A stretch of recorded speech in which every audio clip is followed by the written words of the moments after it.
let us get started because at least one of our members. So I say a very warm hello and welcome back to everyone who's with us.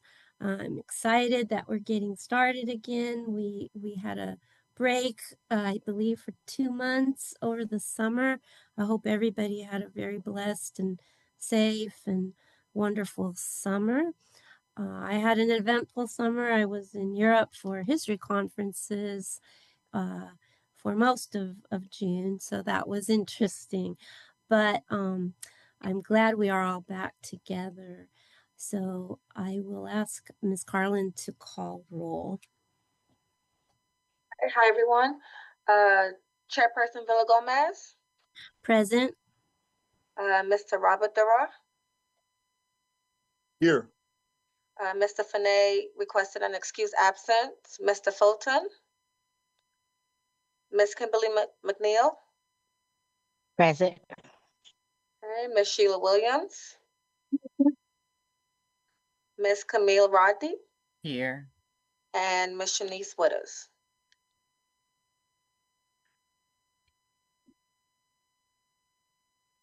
Thank you, Ms. Carlin. So we will now move on to approving the minutes. Can there be a motion to approve the minutes from May? Do we want to read the minutes first before we approve them? Well, if you have, I've read them. Okay. But we typically don't read them during the meeting, but we can also table it depending on the wish of the commissioners.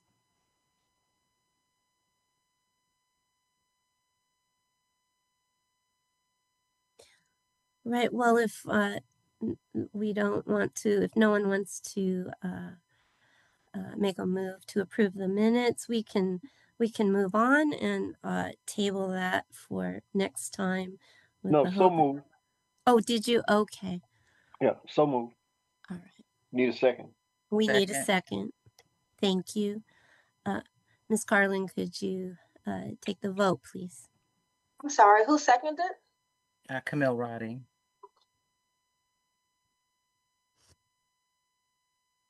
Okay, Chairperson Villa Gomez. Approve. Mr. Dura.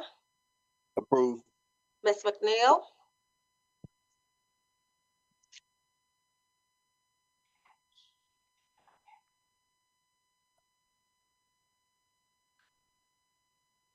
Ms. McNeil.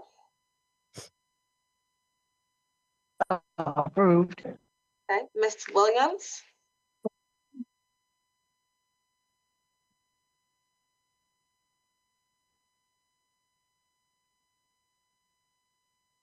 Sheila, we can't hear you. Are you there? Yeah. Approved. Can you hear me? Yes. Ms. Rodney. I don't know. Approved. Thank you. Thank you. So our May 2025 minutes are approved. Thank you all. So I will move on to the chair's report. So I want to formally welcome our new director, Mr. Jelani Biggs. While we were waiting, he introduced himself to us, and I believe he will introduce himself to the committee formally during the director's portion of our meeting. But I do want to acknowledge and warmly welcome as well our newest committee member and commissioner to AHI, Miss Camille Rodi. And excuse me, is it Rodi or Roddy? I'm very bad with names at first. That's okay. It's Roddy. Roddy. Okay. Thank you. So welcome. And we would love to hear from you. So maybe once we are a little bit further past and we have more time for discussion, we'd love to hear more about you and And I think it would be great if we could have some open time today, really just for all of us to connect and have some free discussion. So a warm welcome. Thank you so much. Well, I want to let everyone know that WSSU's history program is gearing up. We will be coming back to class on the 18th of this month. And so we have several returning interns who will be working as they have been for the past 5 years with the various history majors, working with a lot of passion, a lot of commitment on behalf of our committee, behind the scenes on the various projects that we have, our committee has sponsored, including the Undesign the Red Line project, which initially came to our city the first time through. That was really orchestrated by Councilperson Scipio, and eventually the Winston-Salem Foundation brought Undesign the Red Line for us. They paid for it, and several of our former members as well helped with that project. Miss Linda Dark, Miss Annette Wilson, who now has just rotated off of our committee. And then last year we brought the We Built This project on Black architects and builders. And again, that was initiated through some discussions that Councilperson Scipio had with others, and we worked with Michelle McCullough. Miss Sheila Williams helped to organize that with me and Michelle and Annette Wilson. And now, for about the past 2 years, really, we have been sponsors, one of the main original and most active sponsors for the Mapping Prejudice Project, which deals with the restrictive racist covenant deeds, property covenant deeds. And again, we had the full support of Councilperson Scipio and all of the City Council and many, many agencies within the city and county. And so that project is moving forward quite well and helping us to keep some visibility out in the community and some real active reparative justice work out. We just had a meeting with sponsored by Bookmarks at Central Library. It'll be a week tomorrow that we had a great turnout. And so things are moving along there, but we have, I believe, 5 interns returning that will be working on behalf of us. And so I'm excited about that. But what I really want to do today, and I pulled up several websites, but because we got started late, and I would prefer to keep time so that we could have our wonderful councilperson Scipio talk to us, because she our commission, our committee really grew out of her vision. And she initiated our project. So it really is an honor and a joy and a blessing that we can have her with us.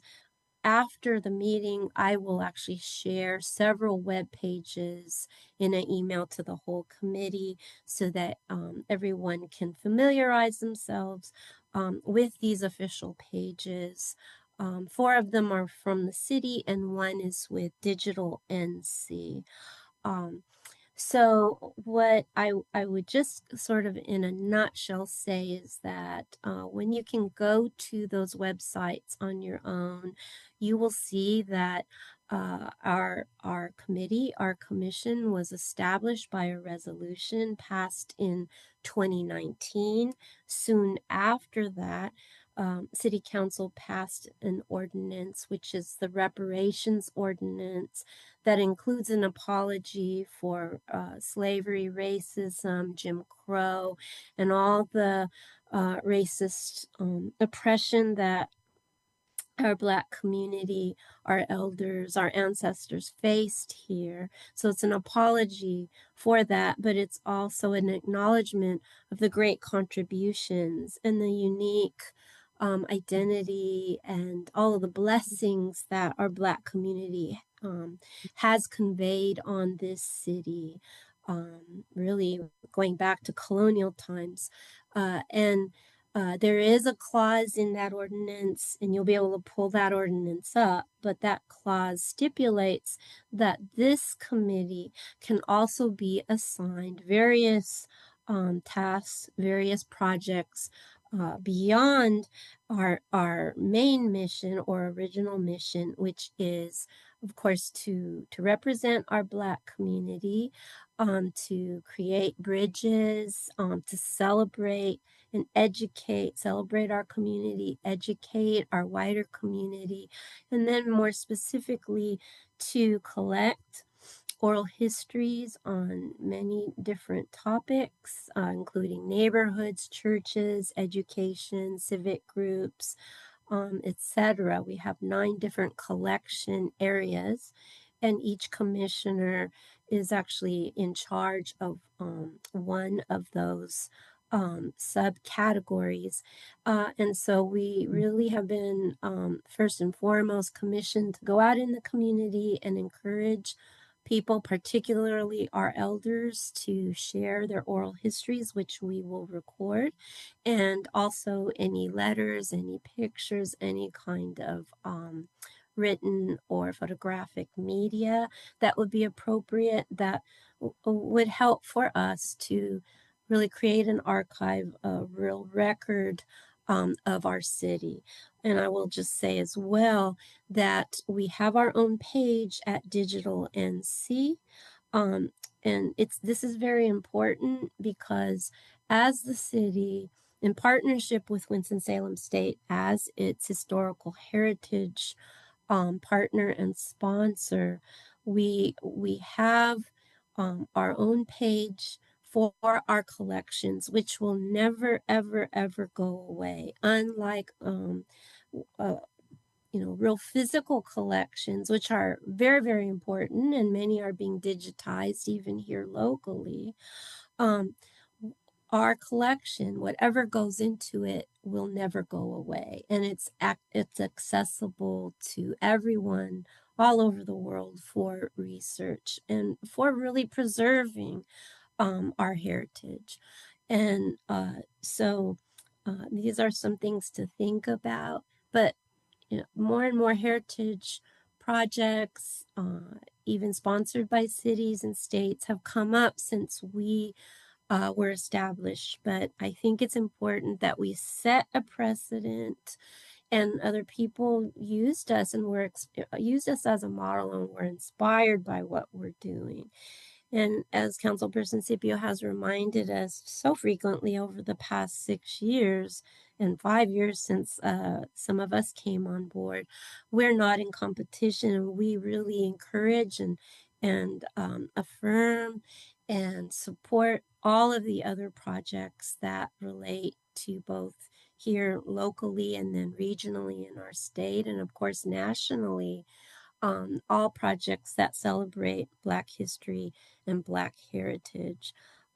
So again, instead of I was going to take you to each webpage, but instead of doing that, I would welcome Councilperson Scipio to maybe share her thoughts and her continuing vision for our committee.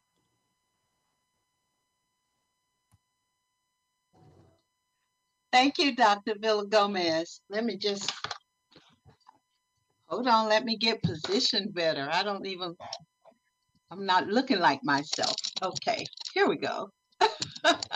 You look like your normal, you look like your gorgeous self. Well, Dr. Villa-Gomez, thank you for that review of this committee. You did an excellent job of saying where we've come from, where we got started, and where we're going to go.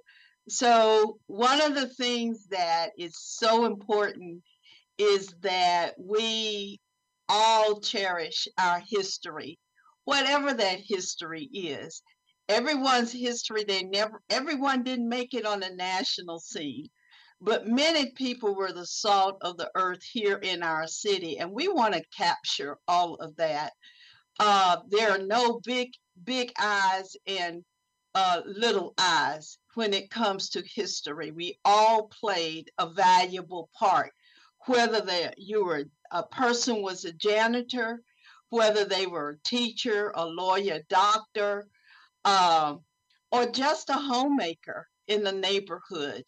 Um, what happened along the journey for African Americans in this town was unique. And it was unique because there were some things we had here that other African Americans didn't have in their southern town. And so we really want to capture that and make it a historic record.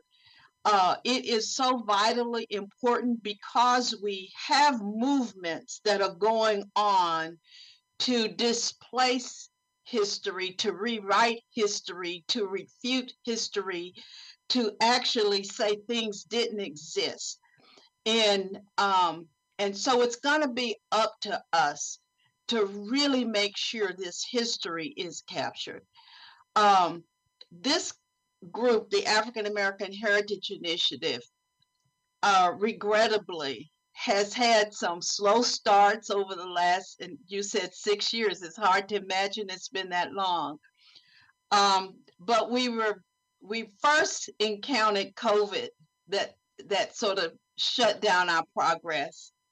Then we had several members who passed suddenly, and that really hurt us a lot in terms of our momentum. So I'm real happy that we now have everyone who's on this call to sort of get reinvigorated and renewed to the quest of going out and making sure we have submissions on our digital database.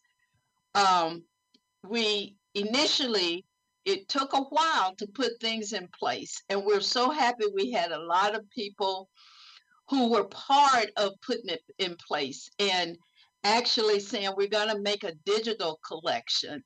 And we were blessed to have Tom Flynn at Winston State, their archives. They've been a great partner in helping to collect data.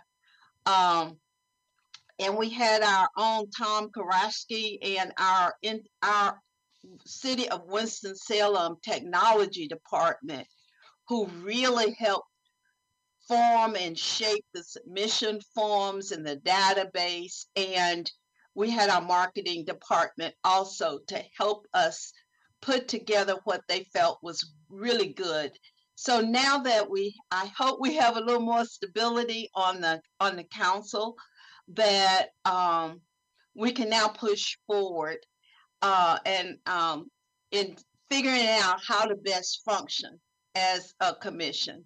And so I want to encourage you all to come with the best thoughts. I do know some of you are really, really good thinkers. And some of you really, really, really know lots of people. And so we really need to make this a movement within our city. It is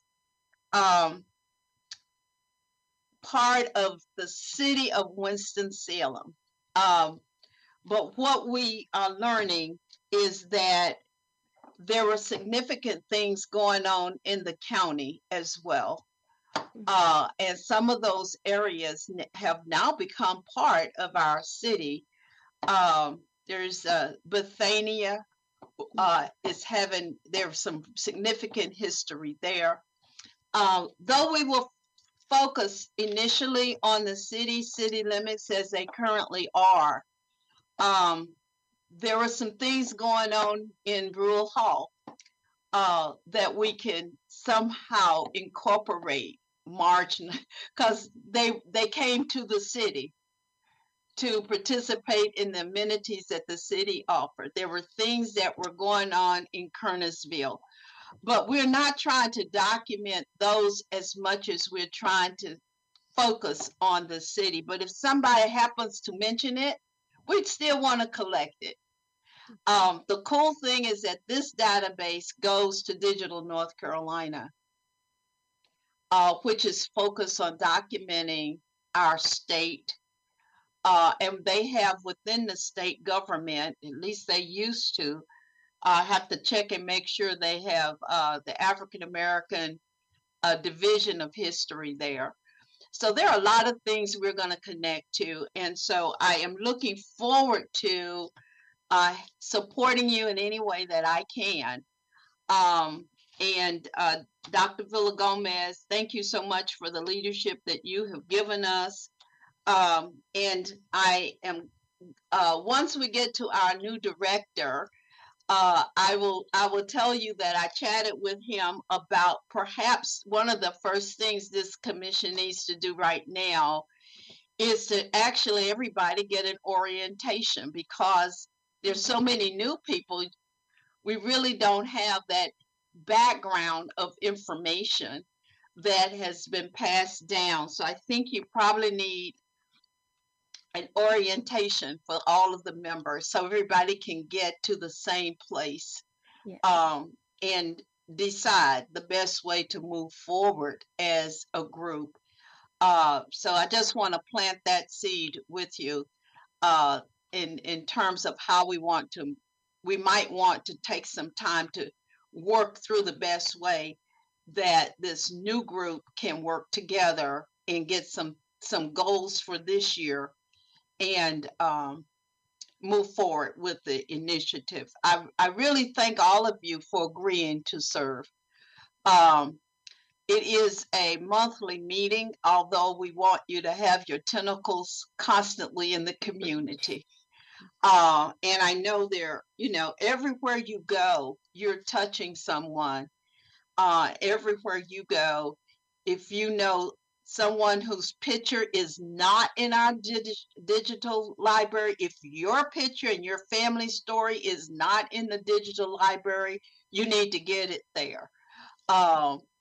And your family members, your aunts, your uncles, you guys know those folks, your grandmas, your grandpas, and what they did. Everybody contributed to the success of this city in some way, shape, or form. And their story is so precious.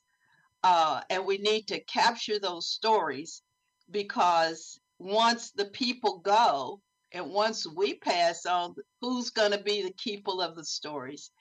And there have been so many people that I know who were doing things when I was a child, and we didn't capture their stories because we never thought it was that important. So now we have a chance to get as many stories as possible by people who have been here a while.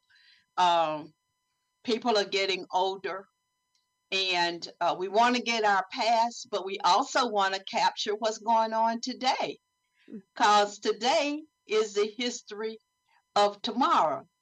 So we need to start doing that too. There's been such change over the last 5 years, let alone the last 50 years. So I just love history. I love local history.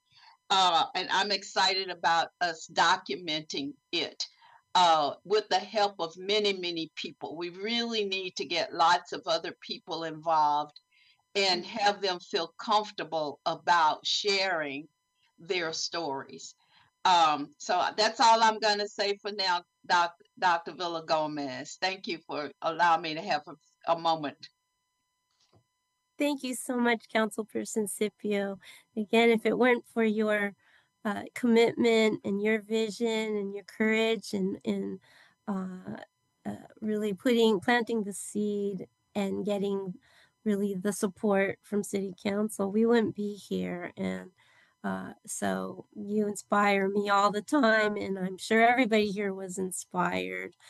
And I will sort of paraphrase you from past meetings and encourage everybody to be thinking about possibly which collections group you would be the chair for. So once you see our web pages, you'll see that each of us, for instance, right now, I'm in charge of the arts subcommittee. So we all need to be recruiting people to our individual subcommittees. I believe in September, we can start having conversations about who would like to be on which committee. Again, we have churches, neighborhoods, schools, businesses. So we have 9 different areas. And so we all have that responsibility and that authority to get people from the community into our subcommittees. And everybody then who is here on this call has the full right to organize meetings, whether it's group meetings in the community, or it could be, at your sorority um, or at your church. But there are lots of different ways we can collect the oral histories and the data. So Mr. Flynn and we can meet you. If you've organized something, we can go to elders' houses. So both WSSCU's archives, recording equipment, and then the equipment that we have, that Winston-Salem Foundation supported for us to purchase for our use. We have that. Miss Simon has brought it. We've done some collections, for example, at Juneteenth, before Juneteenth got real loud. We got some great oral histories, like one wonderful, precious history from Miss Evelyn Terry, for example. So I will be sharing my phone number. And when I came on board, Councilperson Scipio, she actually organized a meeting to get a few of us up to speed and understand what was going on. And then Vice Chair Jane Penn, may she rest in peace, our beloved Jane, was vice chair, and I had been elected the very first day, my first meeting, to be chair. And so I really had to rely on Councilperson Scipio and Miss Jane to really educate me as to what we were all about. And so I think we should have something like that for everybody, but I also am willing to spend time on the phone. Miss Jane and I spent lots of hours, Miss Sheila and I, when she first came in. And so I would be happy to sort of do that behind the scenes. But with no further ado, I would like to have our brand new director, Miss Jelani Biggs, take over now. Thank you. Well, thank you, Chair. I'll say it like I've heard other speakers say. It is hard to follow up Councilmember Scipio and now you, Chair, as well. Those were kind of a masterclass in the history of this body and bringing everyone up to speed. I've definitely learned a lot so far. And just a note, I think Carlin just dropped the various teams in the chat, so you can see that for reference as well.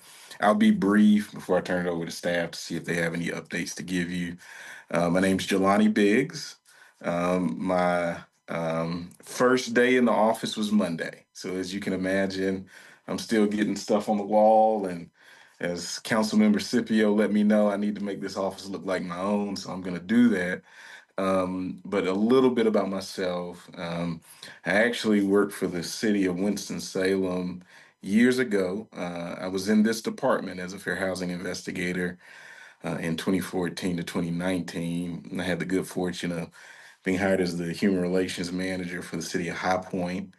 I was then promoted to the city's as the city's first DEI officer, and most recently the organizational advancement manager. And then this opportunity came about to come back home and serve the community in which I was born and raised. And so it's a phenomenal opportunity. I'm excited to be here.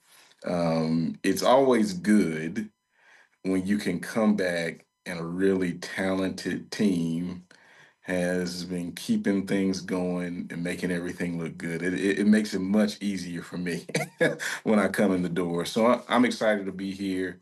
I'm excited to help move the impactful work of this group forward.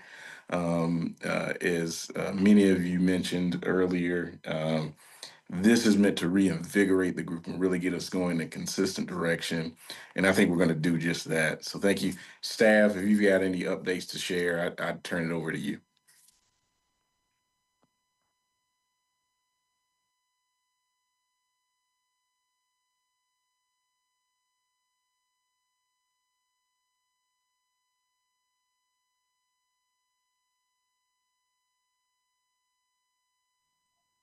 Hey, Erica, you want to let them know about International Village?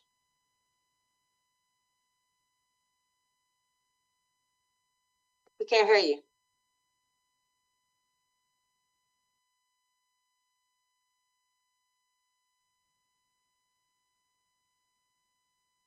Yeah, I'm not sure if your microphone is working. You're unmuted, but we can't hear anything.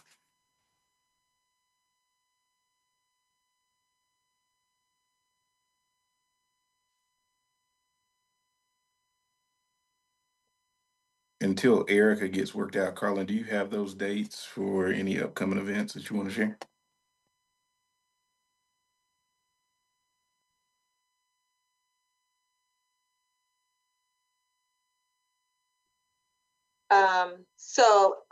International Village will be on September 6th, 2025.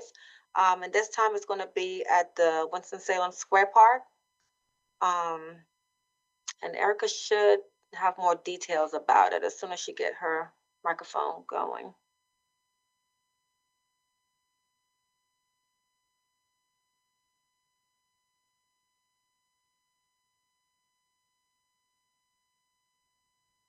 Chair, I think she just included something in the chat. As she works that out, she's going to send the flyer.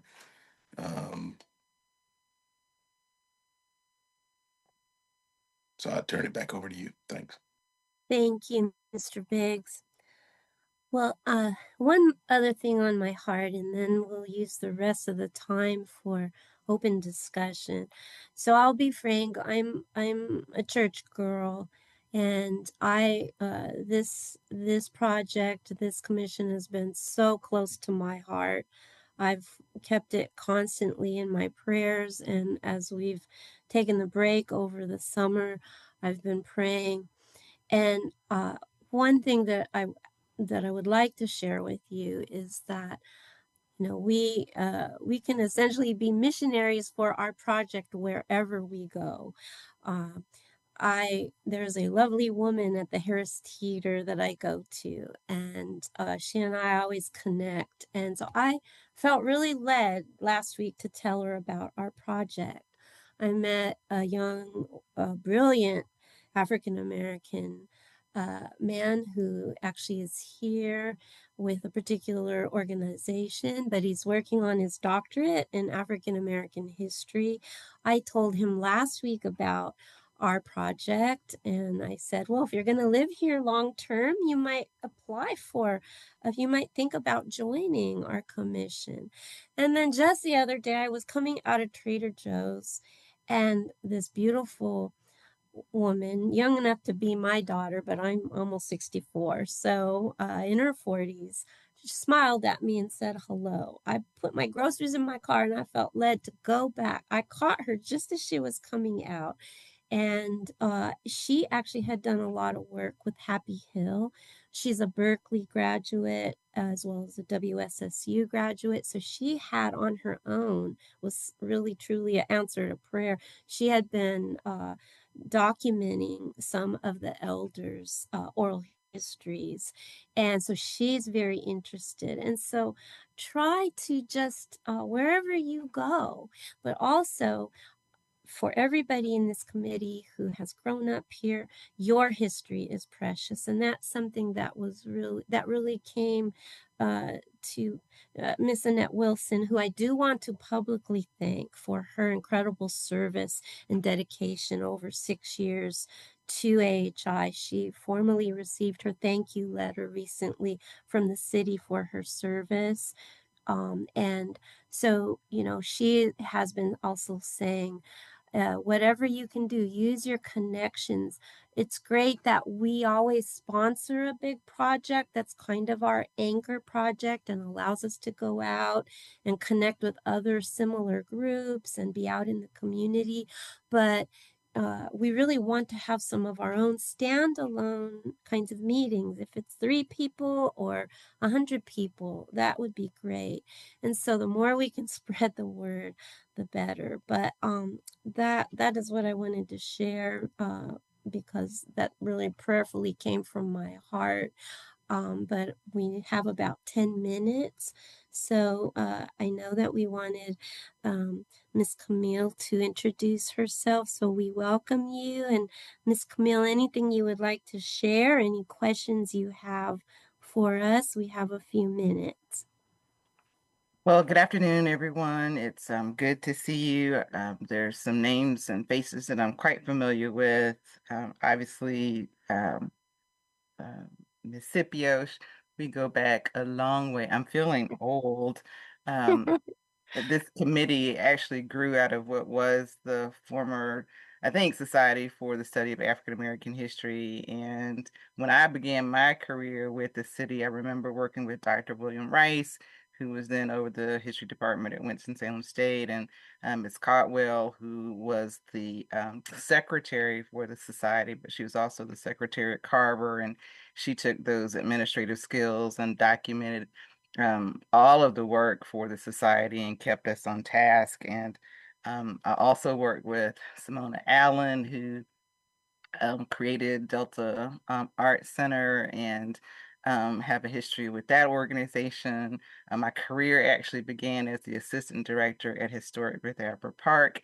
I was a Smithsonian Fellow and worked with Nick Bragg at Ranolda House. And so I have this long history with the museum community and the rich, deep work of many, many, many groups and organizations across the city as it relates to African American history. I remember working with Mel White when he was at Old Salem. And so to return to the seat and be a advocate and reconnect with some of those original roots is good. As Miss Scipio identified, we have lots of different connections and lots of different relationships. I'm now clergy with the United Methodist Church, and for anyone that saw Henry Louis Gates' work documenting the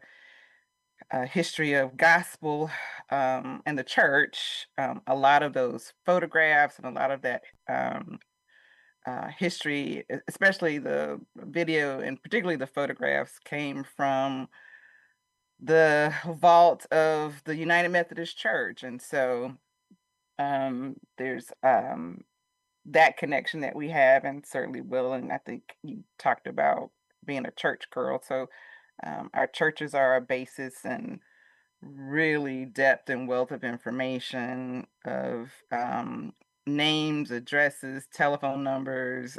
You go to any Black church that's kept their records and not tossed them, you will find names of family members that are not only connected to the city, but just connected to the deep history of the South in and of itself. And those become places where you could do genealogy, history, and connect to just, again, a wealth of information. So I'm certainly willing to tap into that United Methodist Church connection and resource to help with whatever work the committee so desires. So I'm back at the table because of Annette. This is all her fault. So again, good to be with you. Well, wonderful. And as a church historian, I would, love to support your work, and maybe we can do some special things.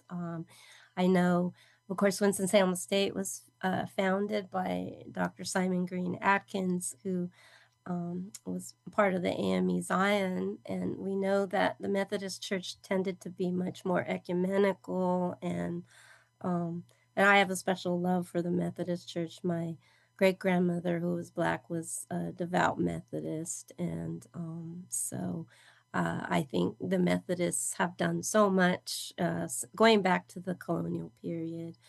And I would say, too, that we've had a lot of support for our Mapping Prejudice project from Centenary United Methodist Church.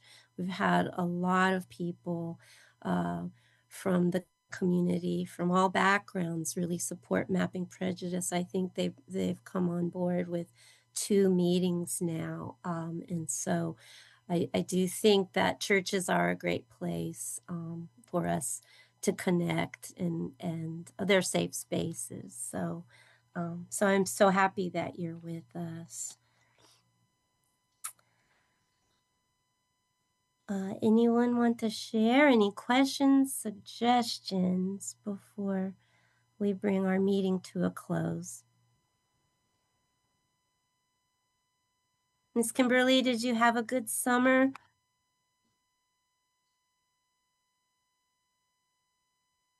I did. Spent a lot of time with the grandkids. Went to the pool a lot. It was hot, so I'm sure they love that. Oh yeah. Yeah, we all enjoyed it. Chair, if I may, Oh, I was go gonna ahead. go ahead, council member. No, you go first. Oh, I was Dr. Villa-Gomez. I just wanted to know, and Mr. Biggs might be asking the same question. Uh, I think we need to discuss about this meeting time, the day and the time and the location, and whether people will be willing to start meeting in person and perhaps at a different time. We've got several people who are working, and I don't know if 2 o'clock is still going to be a good time for the committee to meet. So we either can do that by a survey, or I don't know if anybody on would like to just give their opinion about that. Well, I know that Carlin had taken lots of surveys in the past, and now, of course, we need new survey. We actually had started this discussion before we started formally, and I agree that we should find a time that for our new makeup and our new members, what will work, and so maybe Carlin can send out a new survey, but I would say this time works for me just because I'm able to set my teaching schedule, but I have some flexibility, and I will be teaching in the evenings on Monday and Wednesday, but my Tuesday and Thursday evenings will be open. But of course, we need to find some time and day that will be good for everyone. Any thoughts on moving to face-to-face? I really do think that it would be conducive for us to be together in person as opposed to Zoom.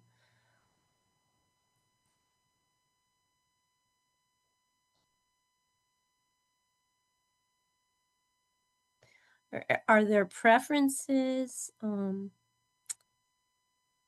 Miss Camille, Miss Kimberly? Do you have a preference, or what would be more convenient for you? I'm flexible. I travel quite a bit, but I'm flexible. Well, I work in the EC department as a TA, and I usually see my last student about 12 or Okay. 12:30. So I can meet in person after, after 12. And that's going to be what, one day a month? That wouldn't be a problem. I should just use it for my lunch hour. Thank you, Miss Kimberly. Well, I don't know what the rules are for the city. I wonder if we would be allowed to have a mixed meeting with those who could make it in person, coming in person, and those who needed to Zoom in, or does it need to be one or the other? Well, I don't know about that, Dr. Villagomez, but I do have a preference for the time. It isn't easy for me to get to downtown unless the meeting starts after the hour. So transportation, I usually get transportation at about half past the hour, and then I get downtown about 10 till the hour. It would take me about maybe 5 or 10 minutes to walk from the bus stop to, to where we're going to meet. So that's my only concern. If we could start like 15 minutes after the hour, that'd be perfect for me. But that's up to the committee. Thank you for sharing that. Other thoughts or suggestions about when and how we should meet?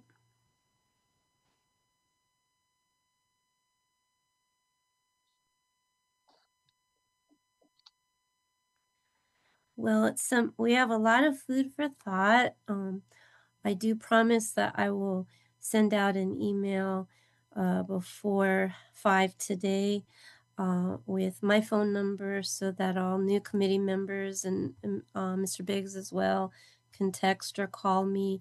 And then with all of the various web pages so everyone can see what we're doing. I might also just share links with some of our sister organizations. Councilperson Scipio mentioned the Bethania group, and they've actually done some great work.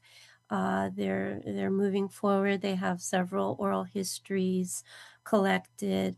Muse is now sending out posts every day, very frequently commemorating local and national African Americans. So really educating through Facebook our wider community.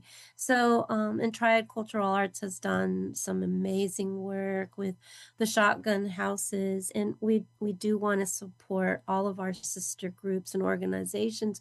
But if you keep yourself aware, I know Councilperson Scipio and I often go to the events that other groups are sponsoring and organizing, and so we want to support them, but they could also inspire us, and so I might send a few links for you to see some of the work of these other groups.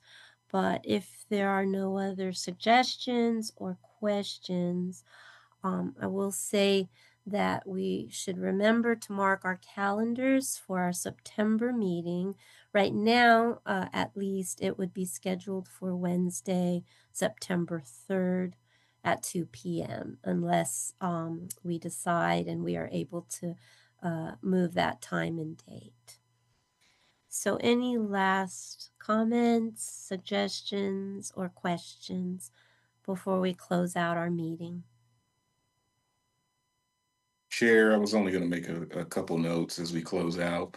To follow up on the earlier suggestion about the feasibility of a hybrid type model, I'll get some feedback on that, and maybe if it is feasible, that can be included as part of the survey that eventually goes out to gauge the group.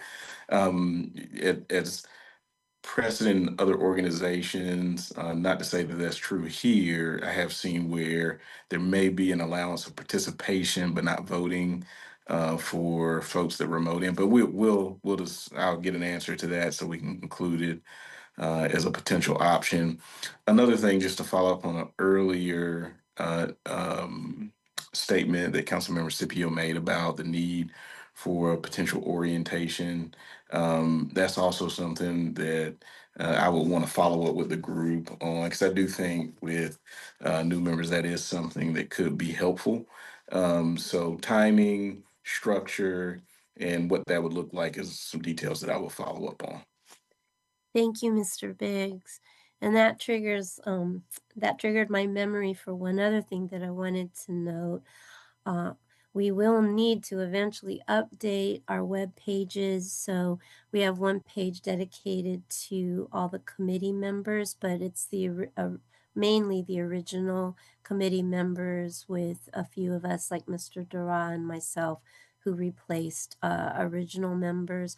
And then there's another page devoted to our subcommittee topics and the subcommittee chairs, and those haven't been updated.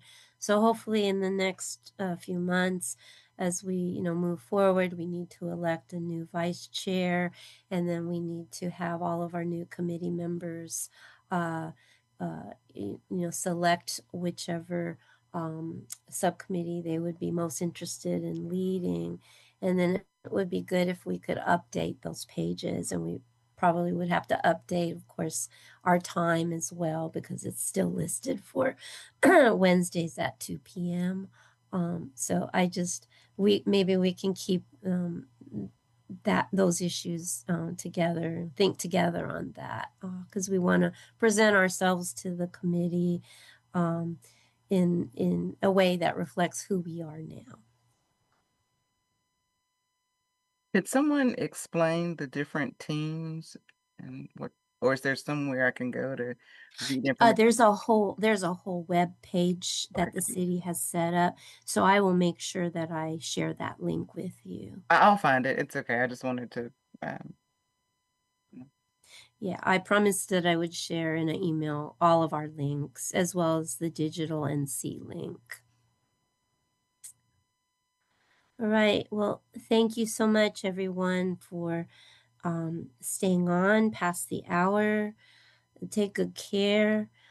Stay blessed. And if you need me, reach out. Of course, you'll have my email, but also my personal phone number, so you can text and call me if you like to discuss anything related to AHI. So take good care, and we'll officially close our meeting. Thank you all. Bye-bye. Thank you.